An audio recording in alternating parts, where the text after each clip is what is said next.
और जैसा कि मैंने कहा था कि हमारा 2 दिन का ट्रायल क्लास थी।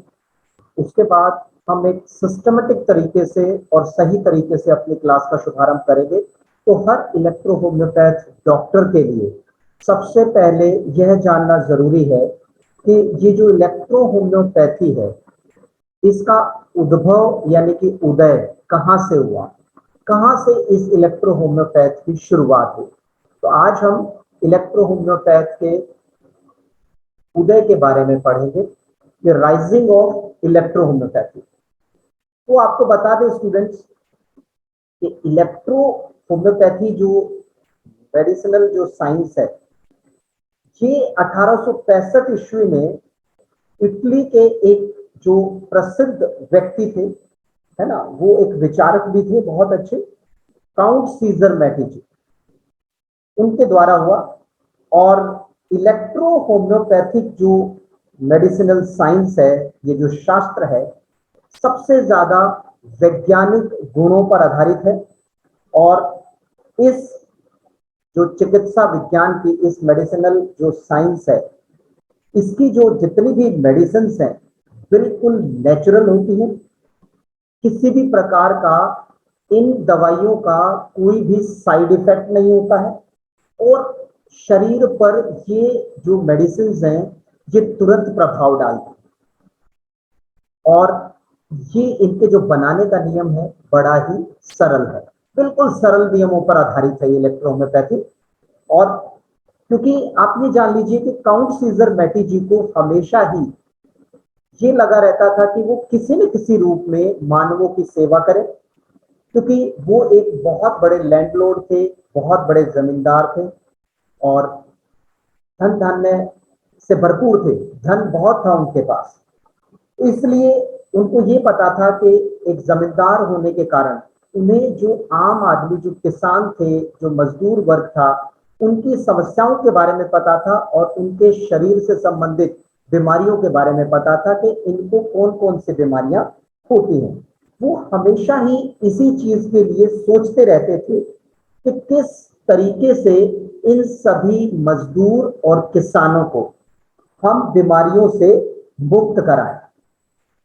वो अपने एक दिन मैटी जी अपने किले के बाहर बगीचे में बैठे थे, उनका जो गार्डन था, और वहां उन्होंने देखा कि उनका जो एक कुत्ता है वो घायल था, और वो जो घायल कुत्ता है बार बार वहां उस बगीचे की एक तरफ कुछ वनस्पतियां थी, कुछ प्लांट्स थे, उन प्लांट्स पर वो लोटपोट होकर आ रहा था।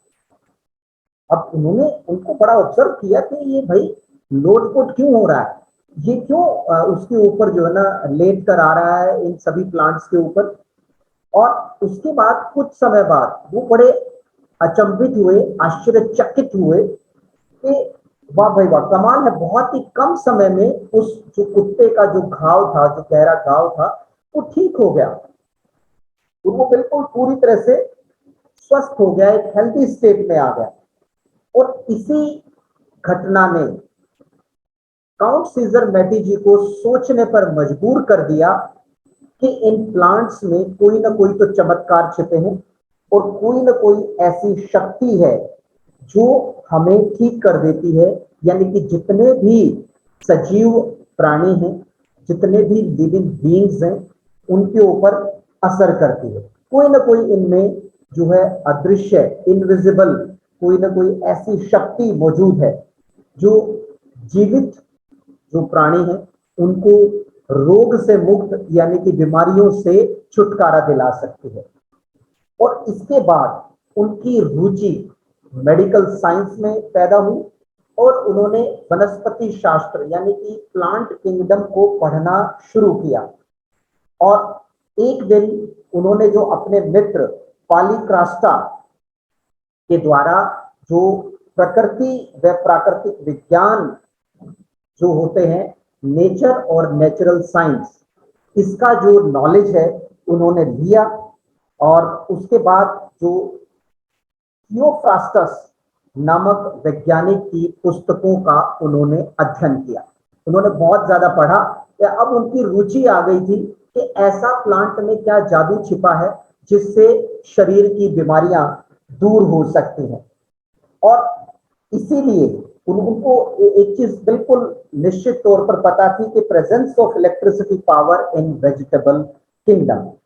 और तो उन्होंने जो वनस्पति जो जगत है, जो प्लांट किंगडम है, उनका एक जो पहला सिद्धांत उन्होंने समझा कि लॉ ऑफ सिमिलरिटी है ना, उन्होंने उसका जो है ना पहला सिद्धांत समझा, सॉरी, वनस्पति के सभी प्लांट्स में एक इलेक्ट्रिसिटी प्रेजेंस होती है, presence of electricity in plant kingdom. और उन्होंने जो दूसरा सिद्धांत था ये समझा कि लॉ ऑफ सिमिलरिटी। तो वहां उन्होंने जो द्वितीय जो सिद्धांत समझा, फिर उसके बाद थियोफ्रास्टस का जो अब जानिए कि जो थियोफ्रास्टस है इनका जन्म कब हुआ था। ये 1493 को स्विट्जरलैंड के मैसिया नामक स्थान पर हुआ था। और इसी वैज्ञानिक ने जो प्लांट किंगडम से संबंधित नियमों का अवलोकन किया और हमें बताया कि इसमें कौन कौन से सिद्धांत छिपे हैं और इनसे कितनी बढ़िया मेडिसिन भी बनाई जा सकती हैं जो हर प्रकार की बीमारी को ठीक कर सकती हैं।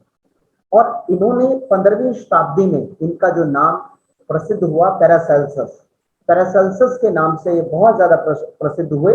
और सन 1541 में इनकी डेथ भी हो गई थी। अब पैरासेल्सस का जो प्लांट किंगडम था, वनस्पति शास्त्र था, अब आप ये जानिए कि उनके इस जो द्वितीय सिद्धांत था लॉ ऑफ सिमिलरिटी, उसको अडॉप्ट कर लिया उस समय डॉक्टर सैमुअल हैनीमन ने। और इसको आधार बनाकर उन्होंने होम्योपैथी एक मेडिसिनल जो एक सिस्टम था, एक अलग सिस्टम बना दिया डॉक्टर हैनीमन साहब ने। उन्होंने ये कहा, डॉक्टर हैनीमन साहब का एक चीज मानना था इस सिद्धांत को पढ़कर, लॉ ऑफ सिमिलरिटी को पढ़कर, तो उन्होंने सिमिला सिमिली और क्योरेंटोर का सिद्धांत होम्योपैथ को दिया। उन्होंने ये माना कि उन्होंने एक स्वस्थ व्यक्ति को क्विनीन की गोली दी। अब वो क्विनीन लेने से उसके शरीर में जो जो भी परिवर्तन आए, जो जो भी सिम्टम्स आए, तो उन्होंने माना कि ये जो सिम्टम्स वाला कोई भी व्यक्ति आएगा, यदि उसको क्विनीन दे दी जाएगी तो वो स्वस्थ हो जाएगा।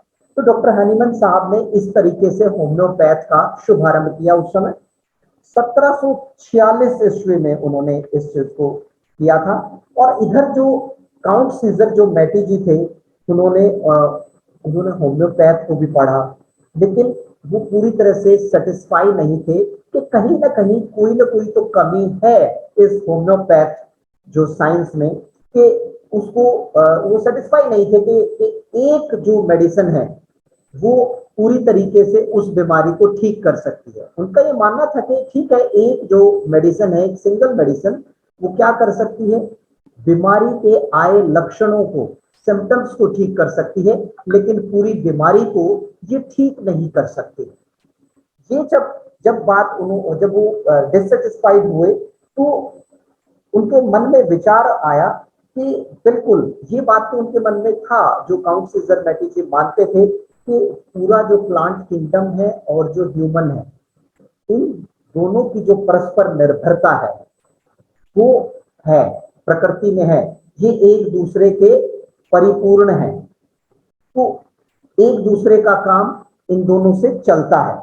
तो इस समय तो उनको ये लगा कि देखिए, उन्होंने प्लांट किंगडम को और ज्यादा गहराई से अध्ययन किया और उन्होंने एक सिद्धांत बनाया कि देखिए, शरीर में दो तरह के रस विद्यमान रहते हैं, एक है ब्लड, एक है लिम्फ, यानी कि रक्त और रस। यदि आपकी शरीर में इन दोनों में असंतुलन हो जाता है, यानी कि आपके शरीर का जो होम्योस्टेसिस है, यानी कि जो संतुलन है इस शरीर का, वो बिगड़ जाता है, तो आपका शरीर बहुत सारी बीमारियों की पकड़ में आ जाता है। तो ये जो चीज उन्होंने पाया कि बिल्कुल, क्योंकि ब्लड और लिम्फ हमारे पूरे शरीर की एक्टिविटी को निर्धारित करते हैं और हमारे शरीर में एक संतुलन बनाए रखते हैं। तो उनका यह मानना था कि इन दोनों को, ब्लड और लिम्फ को संतुलन में रखना, इनको शुद्ध रखना ही जरूरी है, तभी मानव शरीर या जो कोई भी जीवित प्राणी है ना, लिविंग बींग्स हैं, वो स्वस्थ स्वस्थ रह पाएंगे। तो इसीलिए उन्होंने एक नई विधि की खोज की, जिस विधि का नाम कोहबेशन रखा गया, जिसके थ्रू, कोहबेशन प्रोसेस के थ्रू स्पेक्ट्रिक एसेंस बनाए गए। और उन्होंने उन वनस्पतियों को चुनाव किया, उनकी शक्ति निकाली और उनसे कुछ औषधियां तैयार की। और उन्होंने इस सिद्धांत को माना कि हमारा जो मानव शरीर है वो कॉम्प्लेक्स है, जटिल है, तो इसके ऊपर एक सिंगल मेडिसिन कैसे बढ़िया काम कर सकती है। इसलिए उन्होंने जो सिद्धांत दिया, कॉम्प्लेक्सा कॉम्प्लेक्सिस क्योरेंटो, उन्होंने क्या सिद्धांत दिया? कॉम्प्लेक्सा कॉम्प्लेक्सिस एंड क्योरेंटो मीन्स हमारा जो शरीर है वो कॉम्प्लेक्स है, इसलिए हमारी जो बीमारियां हैं वो भी ऑर्गन को ठीक करके, यानी कि सेलुलर लेवल पर हम जाकर यदि दवाइयों को दें, यानी कि सेलुलर लेवल पर हम अपनी मेडिसिन को पहुंचाएं, तो हमारा शरीर स्वस्थ हो सकता है। इसलिए उन्होंने कॉम्प्लेक्सा कॉम्प्लेक्सिस क्योरेंटोर का सिद्धांत हमें दिया। और उन्होंने 114 पौधों के तत्व को, सत्व को निकालकर 60 तरह की जो मेडिसिन थी वो बनाई। लेकिन 60 तरह की मेडिसिन में जिन मेडिसिन से उन्हें अच्छे रिजल्ट नहीं मिले, तब उन्होंने उसे घटाकर 38 मेडिसिन कर दिया। लेकिन बाद में मेडिजी के जो अलावा, बाद में मेडिजी के बाद जो थियोडोर क्रॉस, जर्मनी के थे ये थियोडोर क्रॉस, उन्होंने फिर से कुछ दवाइयों को मिक्स करके और उन 38 दवाइयों की संख्या को, नंबर्स को 60 में कन्वर्ट कर दिया। तो अब पूरे विश्व में इलेक्ट्रो होम्योपैथ की 60 मेडिसिन का इस्तेमाल होता है, जिससे बहुत सारी जो बीमारियां हैं जिन्हें ला इलाज समझा जाता है, उनका इलाज होता है बेहतर तरीके से। और इलेक्ट्रो होम्योपैथिक औषधियों को एक तरल रूप में और एक तरल रूप में लिया गया, जिन्हें इलेक्ट्रिसिटी का नाम दिया गया। और कई जो हमारी जो औषधियां थी उनको गोलियों के रूप में भी बनाया गया, जिन्हें ग्लोबुल्स का नाम दिया गया। और जो मैटी जी ने जो ग्लोबुल्स बनाई, उन्होंने कहा कि इंस्टेंट आपको वो रिजल्ट नहीं देंगी जैसे होम्योपैथ में हम करते हैं। एटलीस्ट उसको बनाने के लिए उन्होंने कहा कि ये जो मैटी पिल्स का नाम दिया गया उन्हें, उन पिल्स को बनाने का जो मैटी जी ने एक तरीका दिया कि एक आप कोई भी एक मेडिसिन प्रिपेयर करते हैं, उसको बनाने में कम से कम आपको 10 दिन लगते हैं, ताकि वो मेडिसिन उन ग्लोबुल्स में पूरी तरह से अब्जॉर्ब हो जाए और अब्जॉर्ब होने के बाद वो बहुत बेहतर तरीके से शरीर में तुरंत प्रभाव से अपना असर दिखाए। तो इसी तरीके से उन्होंने जो है ना धीरे धीरे इस तरह की चीजों को अप्लाई करके और बहुत बढ़िया तरीके से 114 प्लांट्स की मदद से मेडिसिन को बनाकर और बहुत सारे जो डिजीज में सफलता उन्होंने हासिल की, नो डाउट। और इस अगर चिकित्सा विज्ञान की अगर हम बात करें, तो शरीर में 2 पार्ट बड़े महत्वपूर्ण माने उन्होंने, जिन्होंने उस पार्ट को कहा कि एक शरीर का पार्ट धनात्मक होता है, यानी कि पॉजिटिव पार्ट होता है, और एक ऋणात्मक होता है। यानी कि उन्होंने कहा कि जो शरीर का राइट पार्ट है, दाहिना भाग पॉजिटिव होता है और जो बायां भाग है वो नेगेटिव होता है। और इस प्रकार से जो एक जो सजीव प्राणी है, जितने भी लिविंग बींग्स हैं, जिनका जो सांस लेते हैं, जो बढ़ते हैं, वो सारे सजीव होते हैं, ठीक है जी। तो वो उनके अंदर क्या होता है कि या तो अगर आपको आपका शरीर या तो जरूरत से ज्यादा काम करेगा, जिसे एक टर्म में डाला गया, जिसे बताया गया कि हाइपर, और या आपका जो शरीर है जरूरत से जो जितना उसे काम करना चाहिए वो उससे कम काम करेगा उसके ऑर्गन्स। तो अब उसको हाइपो की संख्या दी गई, यानी कि हाइपर और हाइपो, इन दोनों को हमने मैनेज करना है। ये जैसे ही बैलेंस में आएंगे तो स्वाभाविक सी बात है आपको बीमारियां नहीं रहेंगी। तो यही उन्होंने कहा कि यदि आपको, मतलब इसी धनात्मक और ऋणात्मक को लेते हुए उन्होंने बताया कि जो स्वस्थ शरीर होता है, वो न्यूट्रल होता है, उदासीन होता है, न्यूट्रल। तो यहाँ उन्होंने कहा कि जो ईएच की ऋणात्मक यानी कि नेगेटिव मेडिसिन को पॉजिटिव डिजीज में अगर हम देते हैं तो फायदा होता है, और पॉजिटिव मेडिसिन को यदि नेगेटिव डिजीज में देते हैं तो तब जाकर उस रोग से हमें मुक्ति मिल जाती है। यानी कि अब आप लगाइए कि मैं एक छोटा सा एग्जांपल देता हूं। आप लगाइए कि यदि आपको आपका जो हार्मोन सिस्टम है उसमें हम थायराइड को पकड़ते हैं, हाइपर थायराइडिज्म, यानी आपका शरीर ज्यादा थायराइड हार्मोन का निर्माण कर रहा है, जिससे आपका हर जो ऑर्गन है वो बड़ी तेजी से काम कर रहा है। आप खाते पीते हैं, बड़ी जल्दी डाइजेस्ट हो जाता है, लेकिन आप सूखे से रहते हैं, है ना, जिसे लोकल लैंग्वेज में हम सूखना रोग कहते हैं।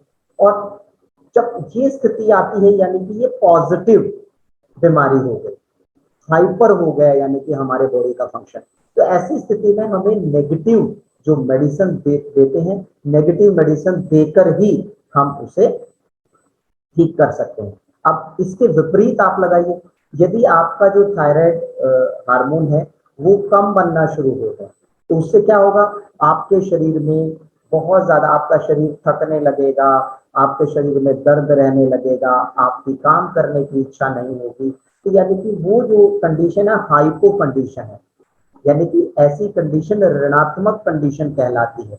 तो ऐसी स्थिति में आप धनात्मक यानी कि पॉजिटिव मेडिसिन देकर ही इस बीमारी से छुटकारा पा सकते हैं। बाकी तो आपकी टेबल प्रैक्टिस में आपको सिखाया जाएगा कि किस तरीके से आप अपने पेशेंट के साथ डील करते हैं। तो इसलिए उन्होंने इलेक्ट्रो होम्योपैथ में धनात्मक और ऋणात्मक शब्दों का उपयोग किया। तो यही अगर हम इस स्थिति में और बात करें तो देखिए कि किस तरीके से कितना सुंदर है इलेक्ट्रो होम्योपैथ का स्वरूप। तो आप लोगों ने एक पार्ट में अभी जाना कि कैसे इलेक्ट्रो होम्योपैथ का जन्म हुआ, इलेक्ट्रो होम्योपैथ का उदय हुआ, राइजिंग ऑफ इलेक्ट्रो होम्योपैथी।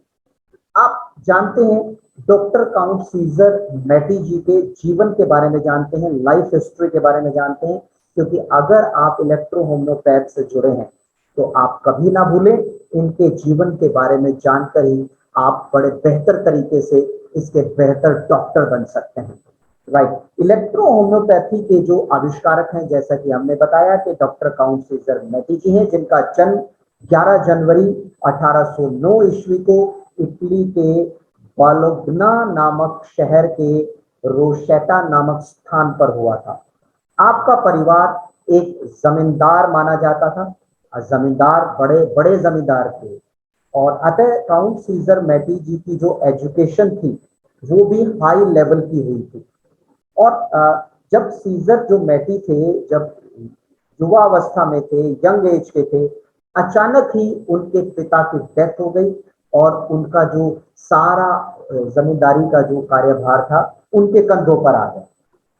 जब 1847 ईस्वी में रोम के जो धर्म गुरु थे, वह जो शासक थे पोप, पोप होते थे जैसे हमारे मंदिरों में पुजारी होते हैं, वैसे ही जो क्रिश्चियंस के जो यूरोपियन कंट्रीज में पोप का शासन चलता था, तो इटली में पोप का ही शासन होता था। तथा जब पोप और ऑस्ट्रिया के बीच में युद्ध हो गया था तो ऐसी स्थिति में अपने राष्ट्र को बचाने के खातिर उन्होंने अपनी जायदाद का कुछ हिस्सा देश की सुरक्षा के लिए दे दिया था। और इस देशभक्ति को देखकर रोम के पोप ने काउंट सीजर मैटी जी को काउंट की उपाधि दी। जो काउंट हम शब्द इस्तेमाल करते हैं इनके नाम के साथ काउंट, तो काउंट शब्द को उपाधि कहां से मिली कि जब ऑस्ट्रिया और रोम के बीच में युद्ध हुआ उस वक्त अपने देश को बचाने के लिए उन्होंने पोप को अपनी जो संपत्ति आधी संपत्ति दे दी। उन्होंने कुछ हिस्सा अपनी संपत्ति का दिया कि ये मैं देश के नाम करता हूं, आप जो है ना देश के हित में इसे प्रयोग करें। तो इस बात से खुश होकर उनको एक उपाधि दी गई जिसे काउंट कहा गया, और तभी से हमारे जो मैटी साहब हैं वो काउंट मैटी कहलाने लगे। अब देखिए कितनी बढ़िया बात है। और उसके बाद इन्हें बहुत सारे सम्मान मिले, इन्हें लेफ्टिनेंट का पद भी दिया गया देश सेवा की ऐसी भावना देखकर।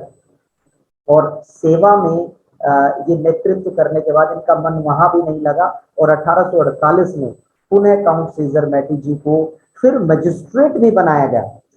परंतु ये इतने इतने उच्च पदों पर, हाई रैंक पर ये जाने के बावजूद भी इनको कहीं भी अपने दिल में संतुष्टि नहीं थी इन पदों से, इन हाई रैंक वाले जो इनके जो सम्मान थे, इनसे बिल्कुल भी इनको शांति नहीं थी, डिससेटिस्फाइड थे। तो तब जब उन्होंने जब रोम में चुनाव हुए तो इन्होंने चुनाव भी लड़के देखा कि मुझे तो गरीबों की मदद करनी है, सोसाइटी की मदद करनी है। लेकिन जब इन्होंने देखा कि पार्लियामेंट में जो बड़ी, आप लोगों ने भी देखा होगा जब संसद में क्या होता है कि जब लड़ाई होती है, नोक झोंक होती है, तो हमें लगता है कि क्यों कुत्ते बिल्ली की तरह लड़ रहे हैं आपस में एक दूसरे की खींचातानी।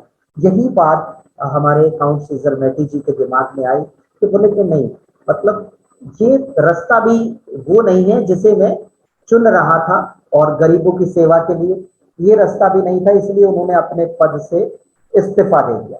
फिर उन्होंने मेडिकल जो साइंस थी उसके अंदर जाने का निर्णय लिया और उन्होंने बड़ी गहराई से चिकित्सा जो शास्त्र थे, जो चाहे वो प्लांट किंगडम हो, चाहे फिजियोलॉजी हो, एनाटॉमी हो, उन्होंने बहुत गहरे तरीके से अध्ययन किया। और 1865 ईस्वी में, जैसा कि अभी मैंने थोड़ी देर पहले बताया, कि इन्होंने एक नई मेडिकल साइंस का उदय किया जिसे आज हम सभी इलेक्ट्रो होम्योपैथी के नाम से जानते हैं।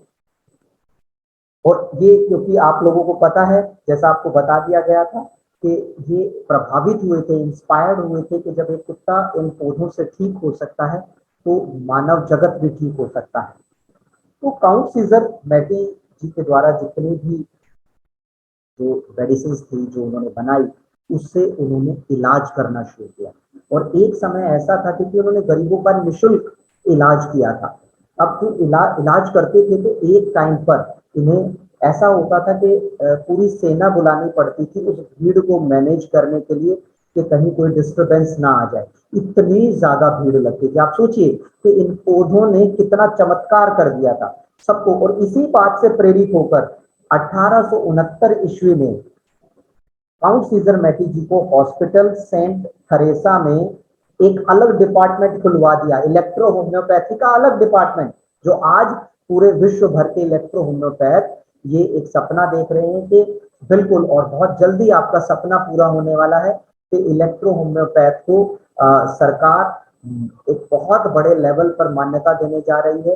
अभी भी जितने लोग प्रैक्टिस कर रहे हैं उनको कोई रोक टोक नहीं है, ना उनके ऊपर कोई बंदिशें लगा सकता है कि वो प्रैक्टिस ना करें।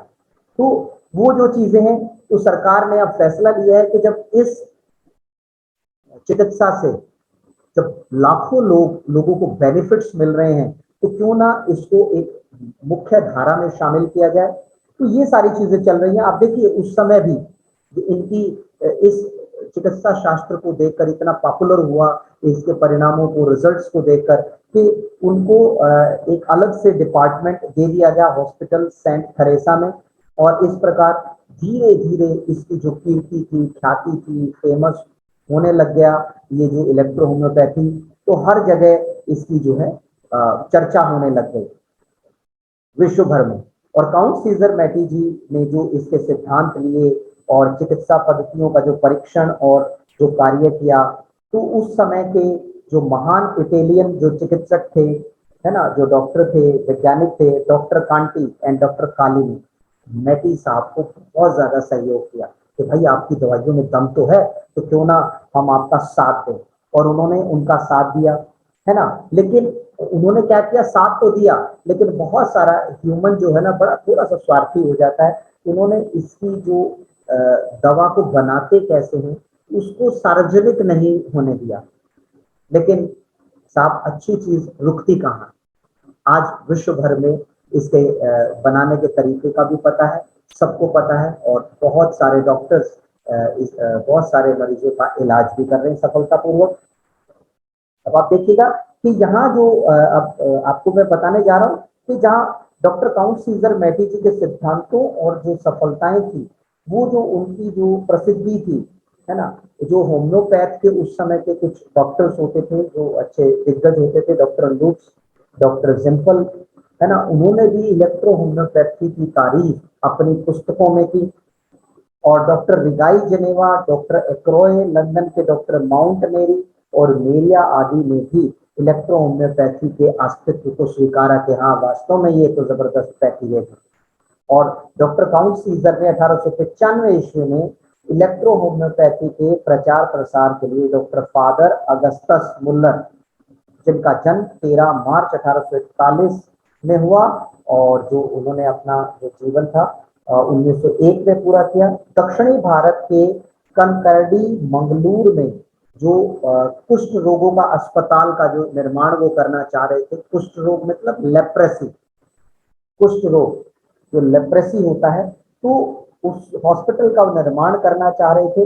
लेकिन अभी क्या था कि वहां जो इस व्यक्ति ने, है ना, डॉक्टर फादर अगस्टस मुल्लर ने अपनी जो जमीन और जायदाद का अपने, अब उनके पास जो कुछ भी था उसका 1/3 भाग दान दे दिया, बोले कि अस्पताल को दे दिया, ये सेवा का सबसे बड़ा क्षेत्र है तो इसमें बहुत बढ़िया रहेगा।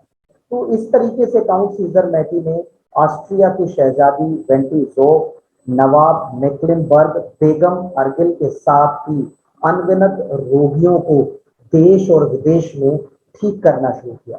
इलेक्ट्रो होम्योपैथी को doctor J.L. Gildon, doctor Theodore Cross, है ना, और doctor father Muller, doctor Baldev Prasad Saxena आदि जो बड़े बड़े जो चिकित्सक थे उन्होंने भी स्वीकारा और इनसे रोगियों की सेवाएं की।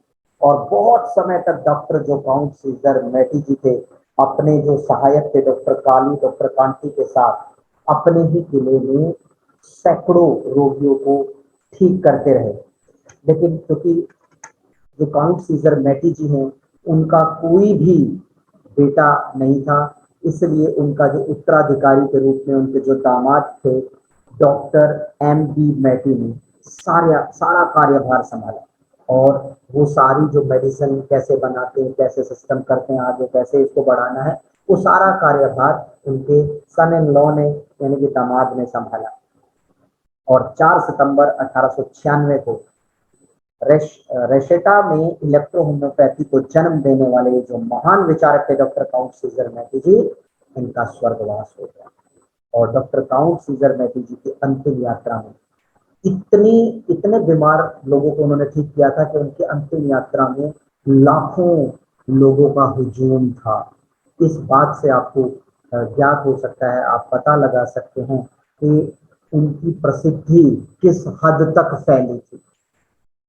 तो ये इस तरीके से, क्योंकि इलेक्ट्रो होम्योपैथ का आप कोर्स कर रहे हैं और जब आप कोर्स कर रहे हैं तो आपका ये हक बनता है, ये आपका उत्तरदायित्व बनता है, रिस्पॉन्सिबिलिटी होती है कि आप जाने कि इलेक्ट्रो होम्योपैथ है क्या। बाकी तो फिर आपको फिजियोलॉजी, एनाटॉमी, फिर इसकी जो मेडिसिन है उसके बारे में, 114 प्लांट है उसके बारे में हम बताएंगे। देन आपको बताएंगे कि फिर आप इन सब चीजों को, फिर आप जब आप फिजियोलॉजी और एनाटॉमी जान जाओगे तो आपको आसानी रहेगी 114 प्लांट को जानने में, आपको आसानी रहेगी इसकी दवाइयों को जानने में और कहाँ किस जगह किस तरीके से इस्तेमाल करें। तो वो सारी चीजें आपके इस कोर्स में रहेंगी स्टेप बाय स्टेप। और मैं समझता हूँ कि हम क्लास को ज्यादा लंबा नहीं रखेंगे, 30 मिनट की हर रोज क्लास रहा करेगी, ताकि आप जब इन वीडियोस को देखें सुने तो आपको भी किसी भी तरीके से दिक्कत ना आए। तो आज के लिए इतना ही। और कल और परसों यानी कि सैटरडे और संडे हमारी छुट्टी रहा करेगी, सिर्फ फ्राइडे तक, ताकि आप सैटरडे और संडे जितने भी आपको हफ्ते में क्लास मिली है उनकी वीडियो आप बार बार सुने, अपने नोट्स प्रिपेयर करें और जहां भी आपको समझने में उन्हें दिक्कत आए तो आप हमसे पूछें।